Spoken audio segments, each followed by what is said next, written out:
Pessoal, bom dia. Hoje a gente vai começar fazendo a correção da parte de mecânica da prova do segundo bimestre. E aí a gente então continuará com a nossa matéria após isso. Beleza? Vamos lá então. Um físico perdido numa ilha resolve construir um cronômetro utilizando um pêndulo simples, que é um fio preso a uma massa. Ele considerou o módulo de aceleração da gravidade igual a 10 metros por segundo ao quadrado. E para que esse pêndulo execute uma oscilação completa a cada 1 segundo, então período de 1 segundo, qual deve ser o comprimento do fio? A gente sabe que no pêndulo simples, a fórmula é que 2π é igual a raiz de Lg. Se o pêndulo tem que ter 1 segundo, vou passar o 2π dividindo raiz de 10g, raiz de L sobre 10, já apago o 10 de cima, a gente consegue descobrir o comprimento L utilizando essa fórmula, certo?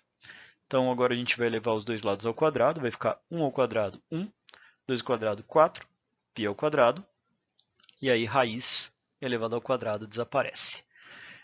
Gente, uma boa aproximação que você pode fazer para aceleração da gravidade é π ao quadrado. Repara, faz na calculadora aí, eleva π ao quadrado, vocês vão chegar no valor bem próximo da gravidade. Então, vocês vão chegar em 9,8, alguma coisa. Isso é um conhecimento importante que muitas vezes, muitos exercícios, quando eles não têm uma precisão tão grande, uma proximidade muito grande entre as respostas, se a gente fizer esse corte aqui, ó, do 10 da gravidade com π ao quadrado, é uma boa aproximação. Então a gente vai chegar que o L é igual a 1 quarto, tá? Sem precisar fazer muita conta. Se você fizer o π ao quadrado, multiplicar por 4, daí fazer o 10 dividido por esse resultado, tudo bem, vai dar certo. Mas isso daqui vai poupar muito tempo a gente, muitas vezes, tudo bem? Fazer que o g é igual a π ao quadrado. Então, 0,25 metros, 25 centímetros, tem que ser o pêndulo com qualquer massa, pequenos ângulos para que consiga fazer o pêndulo simples, tudo bem? Ele vai ter um período de 1 segundo. Próximo exercício. Vamos lá. Associação de molas, né? As figuras abaixo mostram dois possíveis arranjos a serem feitos com duas molas idênticas e um bloco de massa mzão. As molas possuem constante elástica K e na figura 1 as molas são associadas em paralelo. Lembra? Paralelo a gente soma os Ks. E na figura 2 em série. Daí a gente vai fazer 1 sobre a constante equivalente é igual a 1 sobre a soma das constantes. Né? Qual a razão entre o período de oscilação das molas conectadas conforme o sistema da figura 1 e 2? Então, primeira coisa, a gente sabe que a constante equivalente aqui ela vai ser 2K. Enquanto 1 sobre a constante equivalente aqui é igual a 1 sobre K mais 1 sobre K. A gente faz o MMC, vai dar K. A gente vai ter 1 sobre KI, vai ficar 2 sobre K. Se eu inverter os dois lados, ou seja, cruzar os dois lados, depois passar dividindo, eu vou ter que a constante equivalente ela é K sobre 2. Tudo bem? Então, isso que a gente precisa para começar o exercício. Próxima coisa que a gente precisa, da fórmula do período.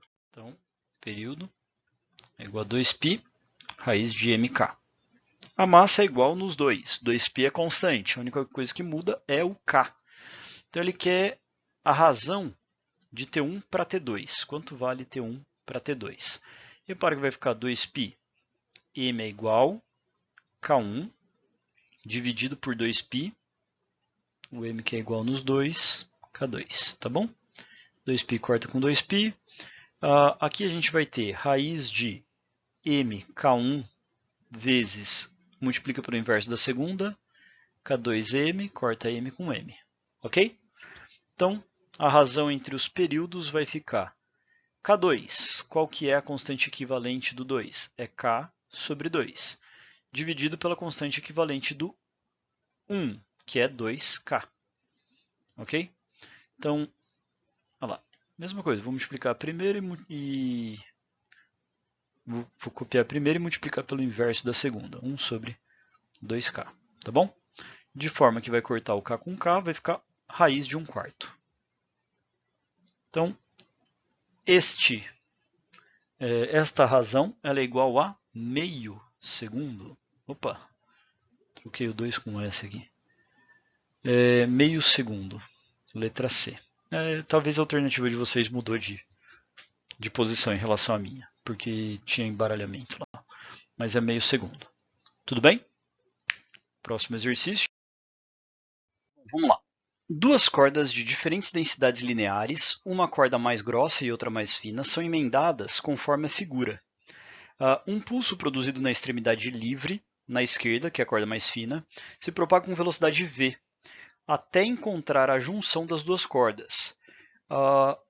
Após o pulso incidir no ponto de junção das duas cordas, observaremos. Bom, pessoal, lembrando, aqui a gente vai ter o fenômeno da reflexão e da refração. Quando eu vou da corda de menor densidade para maior densidade, funciona como uma reflexão de extremidade fixa, né? Então, lembra quando a gente tem extremidade fixa, a gente tem inversão de fase na reflexão. A parte refratada nunca inverte fase, ela continua com a mesma fase, ela vai mudar apenas a velocidade, tudo bem?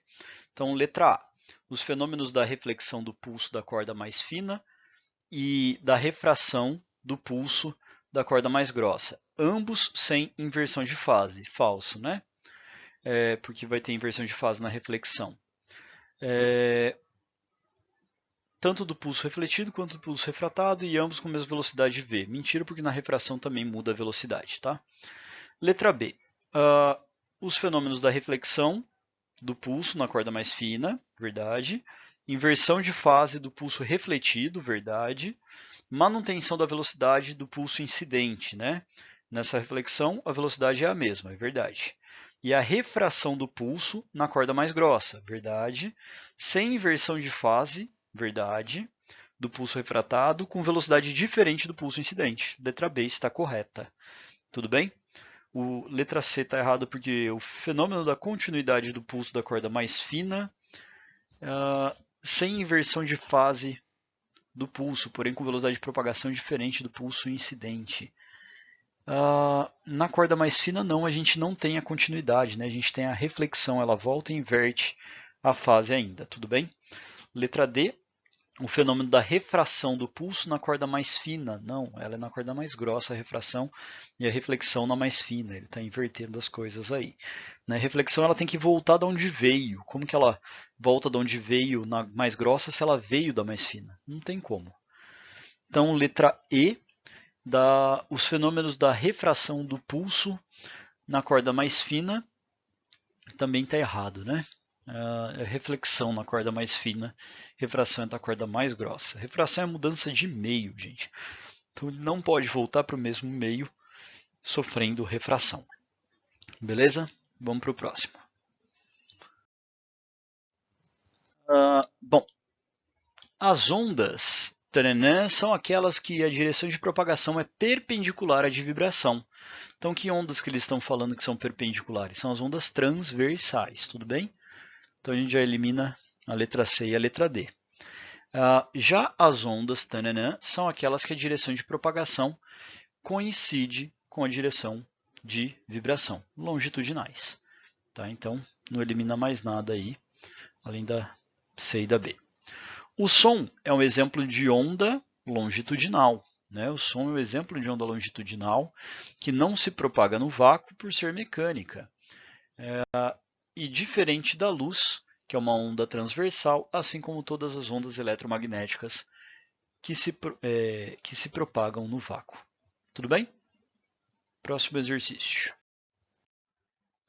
Nossa, tinha uma frequência com trema aqui. Bem velho. Na figura está representada a configuração de uma onda mecânica que se propaga com velocidade de 20 metros por segundo. Qual é a frequência da onda em Hertz? A gente sabe que a velocidade é frequência vezes o comprimento de onda, né? V igual a lambda f. O lambda é o comprimento de onda, o f é a frequência. O comprimento de onda, pessoal, é a distância disso daqui, ó. né, esse inteiro, ou a distância entre duas cristas, dois vales. Se aqui até aqui é 20 centímetros, aqui eu tenho mais 20, aqui mais 20, aqui mais 20. Eu tenho um total de 80 centímetros. Meu lambda vale 0,8 metros ou 80 centímetros. Então, 20 metros por segundo é igual a 0,8 vezes a frequência. 20 dividido por 0,8 é igual a frequência. Multiplica em cima e embaixo por 10, né? A gente vai ter 200 por 8, vai dar 2, sobram 4, 25 Hz. Tudo bem, pessoal? É isso aí. Próximo exercício. Ah, lá mais uma trema aqui. Espero que eu tenha tirado da avaliação original. Analise a figura a seguir. Então, a gente tem aqui uma amplitude em metros, um deslocamento em metros, A, B e C, 3 ondas diferentes. 3 cordas idênticas se propagam ondas. Dessa observação, pode-se afirmar que a frequência em A. Repara, pessoal, que como as cordas são idênticas, né, a velocidade de propagação, lembra que ela só depende da tração que essas cordas estão submetidas e da densidade linear. Além disso, a gente pode ver que a velocidade ela depende do comprimento de onda e da frequência. Então, se as cordas são idênticas, elas vão ter a mesma velocidade. Então, quanto menor for o comprimento de onda, maior vai ser a frequência. Tá? Então, aqui a gente tem que comparar através disso. Já que a velocidade de todas as cordas vão ser iguais, por elas serem idênticas, tá? V1, V2 e V3 são iguais. O lambda f de 1 vai ser igual a lambda f de 2, que vai ser igual a lambda f de 3. Então, quanto menor o lambda, maior o f. Elas são inversamente proporcionais. Então, quem tem o menor lambda é o A. O lambda do A é menor do que o lambda do C, que é menor do que o lambda do B. Tá? Olha o lambda do A, ele é esse tamanhozinho aqui, ó. É daqui até aqui. Né? Considerando que cabem 4 comprimentos de onda do A, o lambda do A ele vale 12 dividido por 4, ele vale 3 metros. O lambda do C vale 6 metros, está vendo ali que ele ocupa metade do desenho? Ó, ele vem da linha pontilhada aqui até aqui, metade do desenho. Ele vale 6 metros. Já o lambda do B vale 12. Né? Então, o que a gente tem? Que a frequência do A é maior que a frequência do C, que é maior que a frequência do B. Tudo bem? Então, com isso, a gente consegue responder o exercício. A frequência de A é maior que de B? Verdade. E o período, lembra que período é o inverso da frequência. Então, aí a gente inverte. Né? Período é 1 sobre a frequência. Então, já que eu vou ter a maior frequência no A, eu vou ter o menor período no A, o menor período no C, o menor período ainda no B. Tá bom? Desculpa, maior período do B. Menor no A, que é maior que o C é maior do que o período do A, e o B é maior que o período do C. Então, a frequência do A é maior do que a frequência do B? Verdade. Né? O período de C é menor do que o de B? Está aqui, ó. É verdade. Acabou. Essa é a resposta. Pode ver que a frequência do B não é maior do que A, então aqui já está errado. A frequência do C é menor do que A? É verdade. O período de C é menor do que A? É mentira. Né? Ele é maior. A frequência de A é menor do que de B? Mentira. A frequência de B é igual a de A? Mentira também. Então, é a letra A mesmo. Tudo bem? Vamos lá, próximo exercício. Uma onda se propaga da esquerda para a direita com velocidade constante em uma corda que possui densidade 0,4 gramas por centímetro. A figura abaixo representa duas fotos da corda em dois instantes diferentes, com intervalo de meio segundo entre as duas. Ok. Sabendo que entre as duas fotos, cada ponto da corda não completou uma oscilação completa. Isso é importante porque às vezes completou várias oscilações e a gente perde a noção de deslocamento. Tá? Agora repara, pessoal. Nesse caso, eu tenho que o vale está no ponto P. Né? E aí, meio segundo depois, 0,5 segundos depois, ele chegou aqui na posição dos 12 metros, ok? Então, com isso a gente consegue medir, por exemplo, a velocidade dessa onda, ok? Bom, considere as afirmativas. A velocidade de propagação da onda na corda é de 6 metros por segundo. O ponto P realiza um movimento oscilatório com um período de 2 segundos e a corda está submetida a uma tensão de 0,36 newtons, tá? Bom, pessoal, vamos então aqui por partes. Primeira coisa, repare que eu consigo dividir esses 12 metros, ou talvez os 6, em partes iguais aqui para a gente descobrir a distância de separação entre cristas e ondas para calcular a velocidade. Repara, ó, esse intervalo aqui são 6 metros. E como a onda é inteira simétrica, a gente dividiu ele em 1, 2, 3, 4 espacinhos. Então, 4 espaços, 6 dividido por 4 dá 1,5. Então, a distância entre cada um desses pontos é 1,5.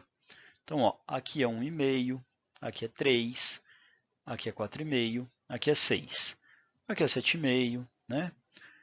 E assim por diante. O que quer dizer isso, pessoal? Que o vale que estava no ponto P e veio para cá, ele andou 1,5 metro. Ele andou 1,5 metro. Só que ele andou 1,5 metro em 0,5 segundos. Então, para calcular a velocidade da A, eu consigo fazer um ΔS por ΔT. Nessa informação da onda, ela deslocou 1,5 metro em meio segundo. Isso é igual a 3, né? Dividir por meio é a mesma coisa que multiplicar por 2, tá? Então, ela tem uma velocidade de 3 metros por segundo e não de 6, então a gente já sabe que a alternativa 1 está errada. Tudo bem? A alternativa 1 aí, ó, a afirmativa 1 está errada. Na letra B, ele fala que o ponto P realiza um movimento oscilatório no período de 2 segundos. Bom, pessoal, eu tenho aí algumas alternativas. Eu posso, através da velocidade do comprimento de onda, que a gente pode calcular o comprimento de onda, né? São 6 metros aqui, ó. Né? Isso aqui é um comprimento de onda, ele falou que mede 6 metros, então o comprimento de onda vale 6. Eu tenho a velocidade de 3. Bom, eu acho a frequência, inverso da frequência é o período.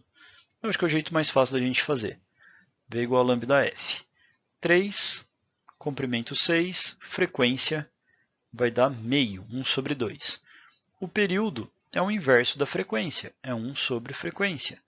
Vai ficar 1 sobre meio é igual a 2 segundos. Então, a gente tem que o período é de 2 segundos. Ok? E por último, a gente vai calcular então a tração da corda. Lembrando que a velocidade em uma corda ou num meio unidimensional, ele vai ser igual a raiz da tração pela densidade linear. Ok? Então a gente sabe que a velocidade é 3, vou elevar lá ao quadrado para assumir que a raiz desse lado é igual a tração vezes 0,4 gramas por centímetros. Só tem um problema, pessoal, que tudo bem. Ele falou aqui na nossa unidade de conversão que 1 grama por centímetro é igual a 1 quilograma por metro, então a gente não vai ter problema, né? É 0,1 na verdade, desculpa. Então, na verdade, o 0,4 gramas a gente tem que transformar em 0,04 quilogramas por metro, né? Então, é preciso transformar esse 0,4 gramas em 0,04 quilogramas por metro. Já que a velocidade está em metros por segundo, já que a tração final sai em newtons, tem que usar o sistema internacional, tá bom? Então, vai ficar 9 vezes 0,04 é igual a tração. Então, a tração é igual a 0,36 newtons. A 2 é verdadeira. Então, a 2 e a 3 são verdadeiras, a 1 é falsa. Ok? Vamos lá, pessoal. Os pêndulos simples mostrados na figura a seguir oscilam em movimento harmônico simples, sendo o pêndulo 2 com o dobro de massa do primeiro e o pêndulo 3 com o triplo, conforme a imagem, né? M, 2Ms, 3Ms. Os fios ideais que sustentam as massas possuem comprimento respectivamente, sumiu aí, mas L1, L2, L3. Foi registrado para cada pêndulo a posição x em metros em função do tempo t em segundos. Os gráficos dos registros são apresentados na figura ao lado, no nosso caso aí. Então, figura 1, pêndulo 1, figura 2, pêndulo 2, figura 3, pêndulo 3. O importante para a gente é o período, que é uma oscilação completa, tá? Então, uma oscilação completa está aqui, ó. O pêndulo 1 é igual a 1, tá? Já que aqui é 2, metade de 2 aqui é 1 segundo. Então, a gente sabe que T1, tá? É igual a 1 segundo. T2, pessoal, se aqui é 1, a gente precisa até aqui, a gente precisa de uma oscilação completa, é o dobro disso. T2 é igual a 2 segundos, e o T3 vai ser até aqui, ó. Aqui é 2, né? Aqui é 4, aqui é 6. Então, o T3 é igual a 4 segundos. Então, precisava, através do gráfico, achar essa informação para a gente poder resolver o exercício, tá? O que o exercício quer? Ele quer o comprimento dos pêndulos. Sabendo que o período ele é igual a 2π, raiz de L sobre G, eu vou descobrir, isolando essa fórmula, né, que T dividido por 2π, isso elevado ao quadrado, vezes G é igual a L. Tá? E aí eu vou poder comparar tudo isso, tudo bem? Sabendo que, sabendo que a massa, né, não vai interferir em absolutamente nada, porque ela não entra na fórmula, tudo bem? Então, o L1, por exemplo, pessoal, ele vai ter período igual a 1, né, vezes G dividido por 4π quadrado. Então, repara, pessoal, que isso aqui, esse pedaço vai se repetir em todos. E aí a gente vai deixar essa partezinha aqui do lado e vai comparar só o número da frente, tá bom? O L2, ele é igual ao período 2 ao quadrado 4 vezes o G dividido por 4π quadrado. Tá vendo? Essa parte se repetiu. Eu sei que o L2 é 4 vezes o comprimento do L1. É só isso que a gente precisa saber.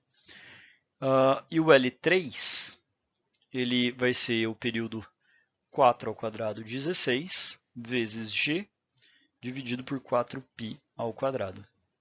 Tudo bem? Então, com isso a gente consegue descobrir quais alternativas estão certas. Então eu sei que a última está errada, os tamanhos são diferentes. Comparando o L1 e L2, eu posso falar que o L1 ele é igual ao L2 dividido por 4. Afinal, o L1 é 1 e o L2 é 4 vezes aquela parte do final. Então, a gente já acha que a letra C com essa informação é o único que apresenta. Vamos ver se o resto bate, obviamente. Né? O L2 é igual ao L3 dividido por 4? Bom, o L2 é 4, o L3 é 16. 16 dividido por 4 eu chego em 4, então é verdade. O L2 é igual ao L3 dividido por 4. E por último, o L3 é igual a 16 vezes o L1? Sim, porque o L3 é 16, o L1 é 1. Então, realmente é 16 vezes. Essa aqui seria a alternativa correta. Tudo bem, gente? Então, esse exercício, ele primeiro fala de massas. As massas não interferem. Esse exercício, ele dá o gráfico com pontos que a gente tem que achar o período. Então, tem que saber o conceito do período no gráfico. É um exercício que a gente tem que manipular um pouquinho as fórmulas e depois comparar. Era um exercício de um nível um pouquinho elevado, apesar de não ser tão difícil, mas ele está bem mais bagunçado as informações e quem não entendeu bem cada conceito pode ter um pouquinho mais de dificuldade. Ok? É isso aí. Terminamos por aqui a correção, então.